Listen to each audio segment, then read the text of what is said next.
Alors, moi j'adore LCI parce que là, ils ont trouvé des excuses. Le chômage explose, mais Pascal Perry explique que c'est bien. Alors, c'est pas bien, mais c'est bien. Et là, tu te dis, les gars, vous êtes vraiment des champions. Avec vous, 7h51, Pascal. Parlons du chômage. Les chiffres explosent. Plus 4% au quatrième trimestre, hein, quasiment 4%. 3,9, voilà, oui. Quasiment, vous pinaillez 4%, on va dire. Allez. Ouais, Pascal, non, c'est pas... Pascal Perry, François Bayrou parle de biais statistiques. Oui, non mais c'est pas grave. Ah, voilà. Immédiatement, vous avez vu, c'est un biais statistique. Et Pascal Perry est là pour expliquer que c'est un biais statistique. Regardez. Hop, biais statistique.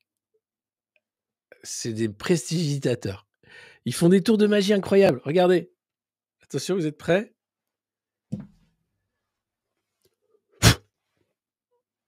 Et même ça, je le rate. Mais eux le ratent pareil. Sauf que eux, c'est leur boulot, quoi. Et alors là, Pascal Perry nous explique. Il a raison. Résultat. Bien sûr qu'il a raison. Il a raison. En partie. Bon, c'est pas un très bon résultat. Hein. Non. Il y a une... Non, alors quand même, les Français voient bien que non, l'inflation est toujours là, qu'ils se sont paupérisés comme jamais, qu'on les prend vraiment pour des dindons de la farce, et qu'il y a beaucoup de chômage puisque les boîtes ferment les unes après les autres. Mais tendance à la remontée du chômage. Faut pas se le cacher. Et d'ailleurs, ça interroge les Français. Les Français sont inquiets. ben oui, mais les Français mais ils sont pas inquiets, les Français, ils sont en colère. En fait, les Français, faut arrêter de dire qu'ils sont inquiets. Faut arrêter d'avoir peur, les Français. Les Français, à un moment, les Français, faut être féroce. Il faut juste dire, oh pauvre, je veux plus voir ta gueule à la télé. Je sais pas pourquoi je prends l'accent du Sud. Je pense que c'est plus féroce, l'accent du Sud. Il y a un côté plus direct, tu vois. J'ai ah putain, je veux plus voir ta gueule à la télé. Alors que écoutez, je n'ai plus vraiment envie de voir votre tête à la télévision. Bon, ça passe pas, c'est pas pareil. Donc, excusez-moi pour les sudistes. Hein. Enfin, non, c'est un cri d'amour aux sudistes, en réalité. Bref, les mecs sont là à dire, bon, alors c'est bien, donc vous avez raison, si le chômage monte, c'est un biais statistique. Alors pourquoi biais statistique? Parce que vous avez 1,2 million, 1,2 million demandeurs d'emploi qui ont été ajoutés à la cohorte des demandeurs d'emploi recensés par France Travail. En effet, ça gonfle les chiffres du chômage. On a un mode d'intégration des chômeurs aujourd'hui qui est plus sincère, qui est plus... Ah, et là, mais Pascal Perry, mais la Légion d'honneur pour Pascal Perry, j'espère. J'espère que bientôt, il y aura un petit machin là. Donc les mecs expliquent, le chômage explose.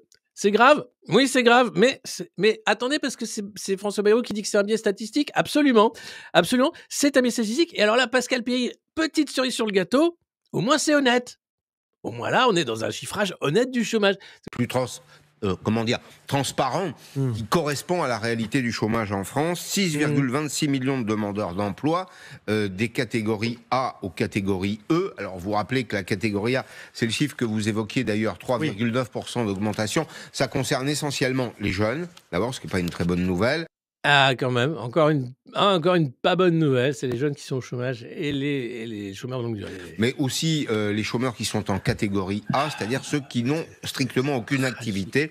Catégorie B et C, ce sont des gens qui ont travaillé, qui travaillent en plus ou moins de 80 heures par mois. Peu qu'on ait cette semaine un peu de visibilité, qu'on sache que l'avenir économique de ce pays ne se résume pas aux 10 jours qui viennent, avec une épée de Damoclès, dans un contexte que François Bayrou décrit comme anxiogène. Il a raison. Il a raison, il a tout le temps raison, François Bayrou, c'est génial, avec Pascal Perry. Alors, est-ce que François Bayrou a raison? Bah oui. Oui, pourquoi? Mais raison de quoi? Les mecs passent leur temps à agiter les peurs, c'est eux qui sont responsables du désastre, et c'est les Français qui devraient avoir peur. Mais pauvres Français. Mais enfin, arrêtez d'avoir peur, en fait, de ces gens-là. Arrêtez de les croire. Arrêtez d'écouter Pascal Perry qui dit François Bayrou a raison.